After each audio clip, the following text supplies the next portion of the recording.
दोस्तों, कभी आशिकों का सहारा, कभी टूटे दिलों का मरहम 1973 का ब्लॉकबस्टर गीत हाल क्या है दिलों का सॉन्ग की अनकही कहानी। नमस्कार दोस्तों, हिंदी सिनेमा के इतिहास में कुछ गाने ऐसे होते हैं जो सिर्फ संगीत नहीं बल्कि भावनाओं का दस्तावेज बन जाते हैं। ऐसे गीत जिन्हें सुनते ही बीता हुआ वक्त, पुरानी यादें और अधूरी मोहब्बतें आंखों के सामने तैरने लगती हैं। आज हम बात करेंगे 1973 की सुपरहिट फिल्म अनोखी अदा के उस सदाबहार गीत की जो कभी आशिकों के दिल की आवाज बना तो कभी टूटे दिलों का मरहम। जी हाँ, हम बात कर रहे हैं अमर गीत हाल क्या है दिलों का न पूछो सनम की, जिसे महान गायक किशोर कुमार ने अपनी अनोखी अदायगी से अमर बना दिया। आइए जानते हैं इस गीत, फिल्म और उससे जुड़ी दिलचस्प कहानियों के बारे में। गोल्डन एरा ऑफ म्यूजिक दोस्तों, 1970 का दशक हिंदी फिल्म संगीत का स्वर्णिम दौर माना जाता है। यह वह समय था जब हर भावना के लिए एक गीत मौजूद था। अगर दर्द था तो मुकेश की आवाज साथ देती थी, रोमांस था तो किशोर कुमार दिलों पर राज करते थे,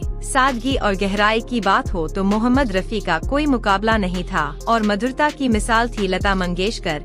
इसी दौर में कहीं दूर जब दिन ढल जाए, ये शाम मस्तानी, तेरे बिना जिंदगी से कोई शिकवा नहीं जैसे गीत लोगों की जिंदगी का हिस्सा बन चुके थे। संगीत केवल मनोरंजन नहीं था, यह लोगों के जज्बातों की भाषा था। और इन्हीं अमर धुनों के बीच आया एक गीत जिसने प्रेम और विरह दोनों को खूबसूरती से बयान किया। हाल क्या है दिलों का न पूछो सनम। फिल्म अनोखी अदा साल 1973 हिंदी सिनेमा के लिए बेहद खास रहा। एक तरफ अमिताभ बच्चन की जंजीर ने एंग्री यंग मैन की छवि को जन्म दिया, वहीं दूसरी ओर रोमांस और ड्रामा से भरपूर फिल्म अनोखी अदा दर्शकों के बीच आई। इस फिल्म का निर्देशन और निर्माण कुंदन कुमार ने किया था। फिल्म में उस दौर के कई बड़े सितारे नजर आए। मुख्य भूमिकाओं में थे जितेंद्र, रेखा, विनोद खन्ना, जबकि सहायक भूमिकाओं में महमूद, पद्मा खन्ना, नजीर हुसैन, जीवन जैसे कलाकार शामिल थे। फिल्म में रोमांस, ड्रामा और सस्पेंस का शानदार मिश्रण देखने को मिला, जिसने दर्शकों को सिनेमा घरों तक खींच लाया। द सुपरहिट सॉन्ग, लेकिन फिल्म की सबसे बड़ी पहचान बनी इसका सुपरहिट गीत हाल क्या है दिलों का न पूछो सनम। यह सिर्फ एक गाना नहीं था बल्कि मोहब्बत के एहसासों का खूबसूरत बयान था।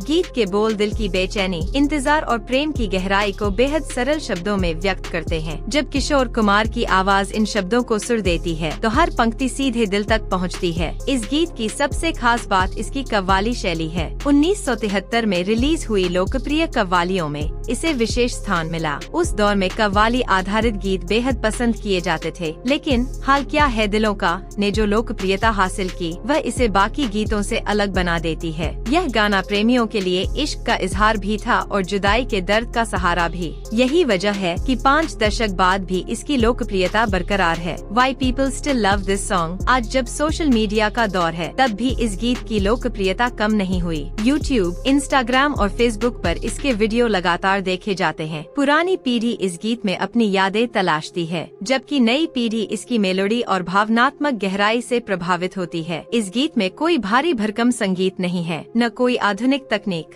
फिर भी यह सीधे दिल को छू जाता है। क्यों? क्योंकि इसमें सच्ची भावनाएं हैं। वह एहसास है जिसे हर इंसान कभी न कभी महसूस करता है। इसी वजह से हाल क्या है दिलों का न पूछो सनम समय की कसौटी पर खरा उतरा है। Film story and box office success. अगर फिल्म की कहानी की बात करें तो यह 2 बिजनेस पार्टनर्स की दोस्ती, विश्वास और फिर पैदा हुई गलतफहमियों की कहानी थी। फिल्म में विनोद खन्ना ने एक नकारात्मक किरदार निभाया था जिसे दर्शकों और समीक्षकों दोनों ने खूब सराहा। वहीं जितेंद्र ने दोहरी भूमिका निभाकर अपनी अभिनय क्षमता का शानदार प्रदर्शन किया। रेखा की मौजूदगी ने फिल्म के रोमांटिक पक्ष को और मजबूत बनाया। बताया जाता है कि लगभग 40 से 45 लाख रुपए के बजट में बनी इस फिल्म ने करीब 1.5 करोड़ रुपए का कारोबार किया था, जो उस समय के हिसाब से बड़ी सफलता मानी जाती है। दोस्तों, कुछ गाने वक्त के साथ पुराने हो जाते हैं, लेकिन कुछ गीत ऐसे होते हैं जो हर दौर में नए लगते हैं। हाल क्या है दिलों का न पूछो सनम उन्हीं अमर गीतों में से एक है। यह गीत हमें याद दिलाता है कि सच्चा संगीत कभी पुराना नहीं होता, उसकी धुनें पीढ़ियां बदल जाने के बाद भी दिलों में जिंदा रहती हैं। अगर आपने यह गीत सुना है तो कमेंट में जरूर बताइए कि इसकी कौन सी लाइन आपको सबसे ज्यादा पसंद है। वीडियो पसंद आया हो तो लाइक करें, चैनल को सब्सक्राइब करें और ऐसे ही सुनहरे दौर के अनमोल गीतों की कहानियाँ जानने के लिए हमारे साथ जुड़े रहें। धन्यवाद।